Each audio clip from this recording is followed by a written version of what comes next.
Chris Krebs was director of the Cybersecurity and Infrastructure Security Agency during the first Trump administration. And Sam Vinograd, a former counterterrorism official at the Department of Homeland Security during the Biden administration. It's good to have you both here. Be here. We've heard so much in the past year about AI, artificial intelligence, in virtually every sector of the business world, in national security. You've said AI, it's not just an app on your phone. It's not just a computer chip. It's energy. It's data centers. There are some really complex, challenges here. What are you looking at in the year ahead? Well, starting exactly there, just the diversity of sectors that are impacted by AI. It is a incredibly complex global value chain. It's chips. We've heard a lot about the NVIDIA H200 chips and then competing against Huawei and China. It is software. To China, right? In the debate. Right, and there's a significant tension in the national security space on should we give China chips or should we deprive them of chips? Mm-hmm. And it seems for now that the side that wants to give China chips and then extract value and revenue from it, that team has won for now. But broader than that, there's software, there's infrastructure, there's data centers, there's water, there's thermal management, there is training, there's workforce. So it is not just about the app that manifests on your phone. It's the entirety of the economy. Because it's reshaping so many sectors of It's reshaping the way virtually every business operates. If you go talk to CEOs, they're talking about how they can be an AI-first company. Are they happy with the results that they're seeing right now? Absolutely not. Mm-hmm. But they know 2 years, we're going to face this equivalent of a Cambrian explosion of AI capabilities across the economy. And Margaret, if I can just add, it's not just reshaping how businesses operate, it's also reshaping how governments operate. Mm-hmm. If you look at AI, nothing is zero-sum in national security. It's not a net positive or a net negative. AI, and I've seen this firsthand, is changing the way that investigations are performed. It allows law enforcement officials to comb through so much data and to do investigations more efficiently. It is allowing the U.S. military to use certain autonomous vehicles and weapons that can reduce civilian risk if managed appropriately and more effectively engage in warfighting. It's changing the way the intelligence community is able to both collect and review data. At the same time, it is opening up a whole new host of threats. AI doesn't just level the playing field for certain actors. It actually brings new players onto the pitch because individuals, non-state actors have access to relatively low-cost technology that makes different kinds of threats more credible and more effective. You said something that was a little frightening to me. You said as technology gets more advanced, the ability to anonymously hurt people exponentially increases. What does that mean on the Homeland Security front? AI gives actors, not just in the homeland, but literally all around the world, to very credibly pretend to be somebody else. It is upending the whole notion of what identity is in today's day and age. AI is allowing bad actors to very authentically and credibly pretend to be someone else, both with their voices, with their faces, and then to deliver threats in a way that actually resonates. So it's impersonating someone, but then also using AI to figure out where vulnerabilities are in a system and what a target audience or a target entity is going to respond to. So I want both of you to weigh in on this, but Chris, we heard just last month the first documented case of a fully automated cyber attack by a foreign government. This was the AI chatbot Claude. They said the suspected Chinese hackers had used their AI to breach about 30 global organizations, just to do it really quickly and efficiently, as I understand it. So whose job is it to protect against it? Is it the government's job, or is it a private corporation to figure out how to protect against all these risks you laid out? Well, I think there are two things in play right now. One is, what's the regulatory environment look like that requires the safe use of these platforms? And we've seen a pullback on the regulatory front from this administration. The Biden administration had an AI executive order that required certain notifications and safety testings. That's been pulled back. Instead, we're in this innovation first model. And that was light touch. This is no touch, you're saying. This is, yes. Again, this is really putting the full weight of the government behind the U.S. technology industry winning the global AI race. That is the top priority. And so what's happening in the meantime is you'd normally say, okay, the states are going to regulate. But now you have the White House weighing in saying states cannot regulate in the AI space. And again, CEOs want some guidance. They want governance, so they have to do it themselves. So switching gears for a moment here, we're looking at 2026, a huge number of mass gatherings in the United States. You've got FIFA World Cup, the Super Bowl, the nation's 250th anniversary. Are you concerned about Homeland Security in the new year? There are always a lot of threats facing the homeland. What is materially different in the coming year, in 2026, is that there are structural issues that I fear make us more vulnerable to successful attack. That includes the fact that the United States, probably for the first time in our history, is no longer viewed globally as the leader and poster child for rules-based international order. Other actors feel like they don't have to follow the rules if we're not going to. That could introduce new threats. At the same time, there has been a degradation in the systems of government that do identify threats and then work to prevent them, not just today, but over the medium and longer term. We're going to take a quick break here, come back on the other side of it. More things to worry about in the new year in just a minute. Stay with us. And we're back with Samantha Vinograd and Chris Krebs. Both are CBS contributors. Sam, you worked in Homeland Security under the Biden administration, and we heard at that time that the administration was just hamstrung unless Congress did something on the immigration front. This administration has taken a completely different approach. I mean, let's just look at what they did this year. Mass deportation campaign, significant changes to legal immigration. Border crossings are now at the lowest level in decades, secured major funding for ICE and CBP, 500,000 arrests conducted. They repealed protected status for many immigrants, and now there's a travel ban or restrictions on about 39 countries total. What is the longer-term impact of these kind of really massive changes? Well, to be clear, the Biden administration did take action in July of 2024 to try to curtail unlawful immigration. December 2023, we saw almost 250,000 individuals unlawfully crossing our border. By January 2025, that was down about 85% before Biden left office as a result of his executive order. We are seeing, and will likely continue to see, a systemic dismemberment of lawful immigration pathways to the United States. And the administration has shared a variety of reasons for that. Failure for refugees, for example, to assimilate into the United States, security concerns, and other matters. But if you just look at the numbers, immigrants today account for over 15% of the U.S. labor force. Millions of people in this country are immigrants. And if we look at the economic impact of removing that talent, removing those people from this country, there will certainly be an economic impact, as well as, I do believe, a technological and innovative impact. As we look at the individuals coming here on student visas, on H-1B visas, and more, they are direct contributors to innovation in this country. And I fear that we risk losing out on that and getting the balance wrong between security, economic growth, and innovation. But on that point, Chris, what the administration says you can financially sort of arrange for more H-1B visas. These are the highly skilled workers. Are we losing a competitive edge because of these restrictions? I think this has been in play for several years, in fact, and going back even several administrations. What the Chinese, for instance, have figured out is that if they put their own capital into their Silicon Valley equivalent, they can retain high Chinese talent that has typically gone to the U.S., gone to university in the U.S., and then stayed here because our venture capital space is booming. The Chinese have figured it out. And what we're seeing now, back to the risks piece, is that the Chinese are using their financial resources to pull highly advanced, highly capable engineers out of the U.S. and European workforce, bring them back, and then copy much of the technology that's giving us the edge. So there is a connection here back to immigration policy changes, too. Absolutely. Sam, I want to ask you about another big event that's coming, the midterm races.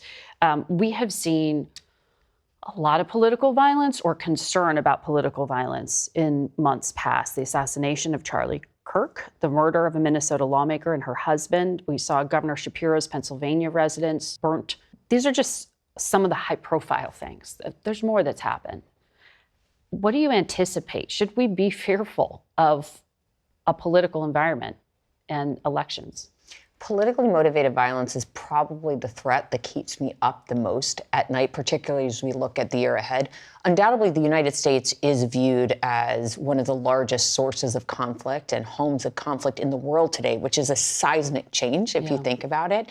Heading into the midterms and, of course, looking ahead to the presidential, we have already seen terrorism becoming a tool of choice in the homeland to settle both personal grievances and political vendettas. The reasons for that are, of course, enhanced rhetoric, but also, frankly, enhanced access to like-minded individuals, enhanced access to tactics and techniques online, the ability to find out where your target is going to be and when, and more. The rhetoric needs to be calmed down, but there also needs to be the right investments in critical infrastructure protection and in appropriately identifying foreign influence to try to stoke up political violence and other threats.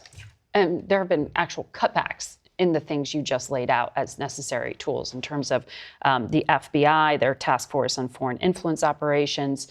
Chris, the agency you used to work for, CISA, it's seen not just budget cuts, but just open jobs here. Right. What is going on? Why not build up protection going into an environment like this? It's just not a priority right now for this administration. I think they believe that there were missteps in the past on what the Biden administration, even the first Trump administration did on identifying and countering information operations, particularly as they relate to elections. But we know that these threats are real. We know these risks are real. And we also know that they're multiplying. Sam talked earlier about the exponential explosion of capabilities in the hands of bad actors and the explosion of bad actors themselves because of tools like AI. When I think about the 26 midterms, we are going to be 2 to 3 generations beyond what the current AI model capabilities are. So they're only going to be more sophisticated, more advanced, more capabilities in the hands of those foreign and domestic that want to disrupt our ability to choose who represents us in Congress. Thank you very much, both, for sharing your expertise with us. Thank you. Thank you. We'll be right back. What's ahead in 2026? It's time to check in with some of our exhausted Washington beat reporters, including Chief Washington Correspondent Major Garrett, who also hosts The Takeout on our 24/7 digital network, Chief Washington Analyst Robert Costa, Justice Correspondent Scott MacFarlane, Chief Legal Correspondent Jan Crawford, and Senior White House Reporter Jennifer Jacobs. It's great to have you all here. Exhausted, but also energized. You know, we got to keep the energy going. No, keep the coffee coming, Major. We're going to need it for the year ahead. But we looked at the polling, Costa. I want to get your take on this because a majority of Americans disapprove of the president's signature policy issue, immigration, came in at 54%.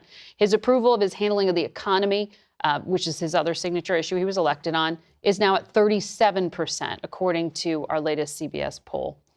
Is the president frustrated with the perception of his first year? Margaret, the Democrats are looking at those numbers, and that's why they're making their whole argument to the country affordability. They see real vulnerability for this administration on the economy. But inside the White House, I would say the phrase is not affordability, it's self-confidence. This president behind the scenes is telling his advisors to stay steady, to not have alarm. There is frustration about press coverage. There's frustration about how Republicans in Congress seem to be so worried ahead of the midterm, some heading for the exits with retirement. The president, again and again in private conversations with his top officials, is insistent that the trade policy is working. He's not going to pull back on tariffs at all. He believes he can have a new start with the new Fed chairman coming in 2026. And so it's President Trump at the center driving this conversation and staving off any concern. Jennifer, what do your sources tell you about how the president's going to tackle specifically some of these economic issues? Housing costs are really eating into wages, and the president has been shown polling that showed this is a really hot issue for both Democratic voters and Republican voters alike. The president has about a dozen proposals before him that have all sorts of ideas for how to lower mortgage costs, decrease rental costs. They're thinking about creating a new savings account that would be similar to the 529 college savings account, but this would be for first-time home buyers. They're talking about federal lands, opening up federal lands for new housing construction. He has scheduled meetings down in Florida while he's there for Christmas break to talk to his advisors about this.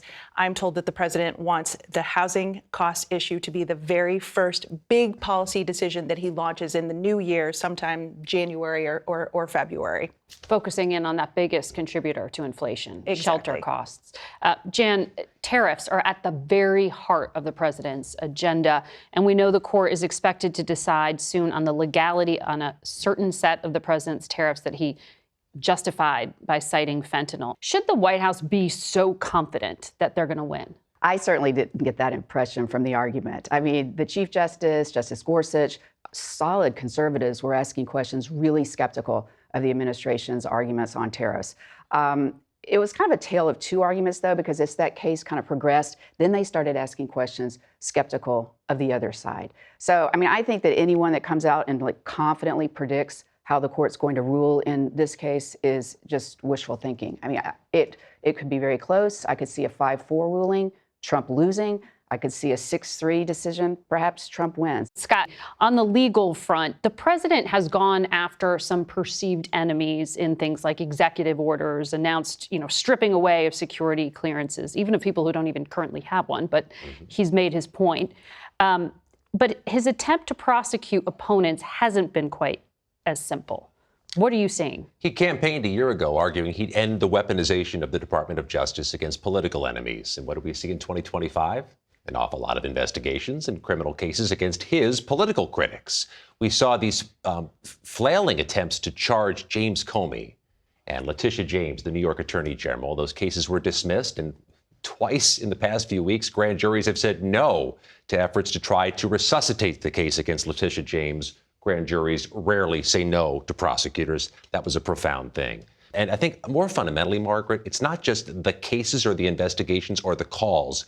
It's the changes inside the Department of Justice. They have purged out prosecutors who handle cases Trump doesn't like, bringing in potentially new voices that critics would say are poised to weaponize against critics. And a tacit admission from the White House Chief of Staff that there is a retribution campaign in the article written by Vanity Fair, Chris Whipple. Susie Wiles said, yes, she was going to try to put a time limit on that, unsuccessfully, but acknowledging what Scott just said is a real thing. Well, on this question, though, of limits to authority, Major, we've seen some limits to congressional power, or at least willingness to exert its authority. Do you think that's going to change this year? The political contours of the Congress going into 2026 are going to really flow through how anxious are Republicans about their own ability to obtain re-election. And do they have to create some noticeable difference between themselves and the president and the Trump administration? Through all 2025, the answer to that was no. We're good. We're staying in with Trump. But if the atmosphere, which currently exists, leading to some retirements, continues to worsen, you will see more congressional pushback. Does it manifold in a way that stops Trump and the administration cold? No, but it complicates things. And if anyone leaves the cabinet, the idea of who the nominee is and what their Senate confirmation prospects are will be filtered through this. Costa, on that point, do you see departures from the cabinet happening? It's very possible, though President Trump is not one to just make a move immediately because there's a flurry of news, negative news about one of his cabinet members. We see he often takes his time to make some of these decisions, and he doesn't like to be pressured to get rid of anybody. But there are so many people in the so-called MAGA universe who want these slots, and they are able to get access to this president. A lot of these cabinet officials I've spoken to privately and their top aides say they're going to try to make it through the midterm elections and then leave. But if the president is feeling pressure to make some kind of significant change ahead of the midterms, I wouldn't rule anything out based on my reporting. I can tell you, Margaret, this is not cabinet members, but this in the West Wing, that main pack of inner circle advisors is going to stay intact. And that includes Susie Wiles and Stephen Miller and Caroline Levitt on the way down, that core group of people. They're not going anywhere. I think we will see some senior advisors in the West Wing leave. Just keep in mind that there are some advisors that have young children, so they might be leaving for family reasons. Jan, there is a perception that the Supreme Court has shown limited resistance to the president's efforts to expand the powers of the executive. Do you think that's fair? And do you think on that big case that's coming with birthright citizenship that they will find in his favor? I think there is a perception because of the way the court has handled some of these emergency requests from the Trump administration to step in to these cases and put lower court rulings on hold while the litigation plays out. So that would let the policies take effect. And the Trump administration has had tremendous success. I mean, well over 20 such requests have been granted to let some of these policies go into effect, whether it's on deportations, on immigration stops, mass firings. But those are temporary interim orders. And the administration has been very strategic and only appealing these adverse rulings from courts below that it thinks it can win. Again, these are just interim orders. Once we do get to the merits, I don't think Trump's going to win all these cases. And I certainly don't think he's going to win the birthright citizenship case. You don't? No, absolutely not. He may not win the tariffs case. Right now, it's looking great for Trump in the Supreme Court, but it may look very different come June when we've kind of gotten through some of these big landmark rulings. And Jan's beat is going to be at the center of the 2026 politics. Tariffs, Voting Rights Act, and birthright citizenship all will have massive political consequences. Oh, and so many social issue cases as well. Transgender participation in girls' sports. We've got 2 huge gun rights cases. This is a highly consequential term for the court. And, it's going to be in conflict, I think, with President Trump by the end of the term because he's not going to like all these rulings. And we'll be right back with more from our panel. And we're back with our panel. Predictions for 2026. Robert Costa. My motto as a reporter is assume nothing. And we're very early in the 2028 presidential cycle and discussion. Governor Gavin Newsom of California, Governor Shapiro of Pennsylvania, Governor Pritzker of Illinois, the list goes on. But my prediction is in 2026, we're going to see some names we're not discussing at all start to emerge as possible contenders for the Democrats in 2028. Some celebrities might come into the mix. And one name I would venture, based on some recent reporting, Stephen A. Smith, the sports personality, is talking to people in the Democratic Party about whether he has a future, whether he runs or not, TBD, but something to watch. Celebrity politics in the age of Trump on both sides. Jan Crawford. I'm going to revisit a prediction I made last year when I kind of confidently said that Justice Alito was probably going to retire and give President Trump his 4th nomination to the Supreme Court. Sources close to Justice Alito say he has not made up his mind. He, in many ways, is too young to retire. He's 75 years old. But then there's the concern that he's too old not to, because if he cares about his legacy, and he is that intellectual leader of the conservative wing, if he cares about his legacy with a Republican in the White House, a Republican-controlled Senate, this year would be the best time for him to retire. Scott? I think Americans will begin or increasingly feel the effects of DOGE. There's an awful lot of people lost their jobs in the last 12 months. A lot of longtime career civil servants who were good at delivering products for the American citizens. In my world, the Department of Justice, they got rid of 5,000 people. That can't help but slow down prosecutions, investigations, and doing right by American people. And that's true across the board in Washington. Jennifer? Fraud investigations. I think you're going to see this administration really dig in deeper to try to find evidence that proves fraud in various government programs, people cheating the system, trying to fleece taxpayers. Major? So I'm going to be the glue for this process because we have predictions and underreported. Mine merged together. So prediction is data centers and AI expansion will be a underappreciated but potent political issue in 2026. 8 executive orders signed by President Trump related to artificial intelligence, just behind tariffs and immigration. He has made himself the AI president. Yet, let me give you some names of states. Indiana, Arizona, Missouri, Texas, all in one way or another, on the Republican side, are up in arms about either AI regulation, lack thereof, or data centers and their implications. 60% in our most recent poll, nearly 60% of Americans believe artificial intelligence will not increase jobs, but take jobs away. And 44% in our most recent poll want more regulation of AI than less. This is a wedge issue that Democrats have identified because it is not cohered on the MAGA side. The president has already put down his chips on it. Okay, underreported. What did you want to report that you couldn't? I loved Scott's point. I'm going to build on it. Yeah. Elon Musk and the DOGE team, they promised to cut the federal workforce. We're at the end of the year. So what is the tally for the year? It is 271,000 workers. That's according to the latest jobs report that showed how many workers the federal government shed. So just to put that into perspective, that's roughly the population of Madison, Wisconsin. So imagine if every single person in Madison, Wisconsin were to lose their job, either ousted or they leave their job. So the bottom line on DOGE is that they did not succeed in cutting overall government spending, but they did fulfill their mission to trim the federal headcount by roughly about 10%. And I think it's going to be important to track those workers and to see where they end up, what their fates are, because they are not being scooped up in the private sector, at least not yet. There was some attention, but not the requisite attention, to the thermonuclear use of pardons in 2025. Blanket pardons, family pardons, preemptive pardons. Is the next person going to bring it back to what we've enjoyed over the past couple centuries, the traditional controversies around pardons? Jan, underreported? You know, there is a narrative that the Supreme Court is corrupt. I mean, we saw that emerge in the wake of the Dobbs decision that overturned Roe versus Wade. And now we see it that they're in the tank for Trump.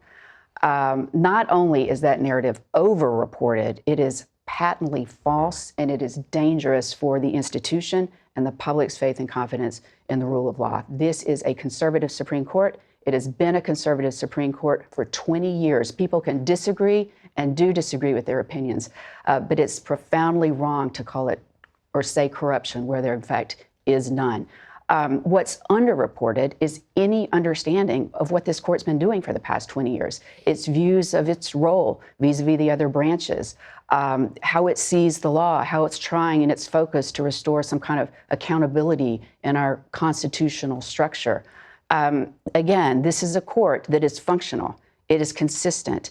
They are 9 justices. They don't necessarily see the Constitution the same way by any means, or how to interpret federal law. They're in a struggle over the proper way to interpret the Constitution, but that is as it should be. And I think as we approach our 250th anniversary of this country, it's important to think about the court and the rule of law as the justices are doing, especially if we hope to keep democracy intact. That's a big statement, Jan. If we hope to keep democracy intact. If the public lose confidence in the rule of law, I don't know what that means for democracy. Yeah. And that's why I think some of the rhetoric about corruption is so profoundly irresponsible. And it causes threats. Oh, yes, which again, I mean, the justices are under tremendous, and federal judges as well. Well, it's all institutions, including the Fourth Estate. Bob Costa, you're underreported. Just briefly, one of the most striking stories of the year politically, Zohran Mamdani, young. He's underreported? No. Let me make my point. One of the most striking stories was Mamdani's victory.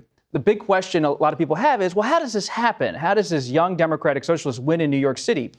In my view, the most underreported story of the year is how someone laid the foundation for Zohran Mamdani, someone nearly 50 years older. Senator Bernie Sanders, independent Democratic Socialist of Vermont, had what's called a Fight Oligarchy tour earlier in 2025, drawing thousands of people in red states and blue states. Sanders enabled Mamdani and others like him to start to gain traction for democratic socialism inside of the democratic construct in this country in 2025. Interesting indeed. Thanks to all of you. Thank you. And good luck to us all in 2026. We'll be right back. Thanks for watching. We want to wish all our viewers a very happy new year. For Face the Nation, I'm Margaret Brennan. We'll see you in 2026.